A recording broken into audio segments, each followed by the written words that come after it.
report. Hours before Fayette County superintendent took his name out of the running for a job in Missouri, he answered questions about his current role in Lexington. And Dr. Demetrius Liggins talked to more than 100 people last night, people who are part of the Hazelwood School District. They're searching for their next superintendent. WKYT's Kristen Kennedy is reviewing one claim in particular that Dr. Liggins made about Fayette County Schools' budget in this WKYT fact check.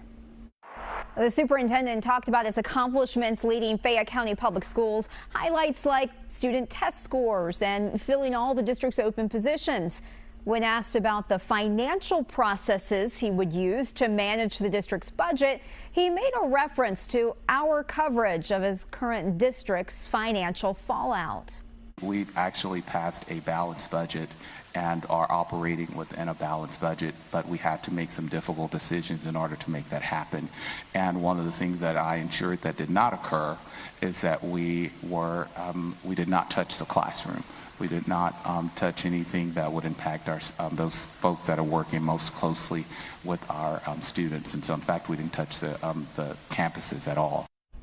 This claim needs context. Yes, classroom positions were not part of the immediate hiring freeze announced with the budget, but district leaders did create several work groups whose decisions could greatly affect classrooms.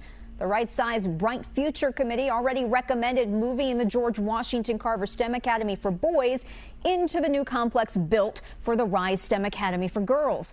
The Budget Solutions Work Group recommended reducing maintenance costs and selling real estate.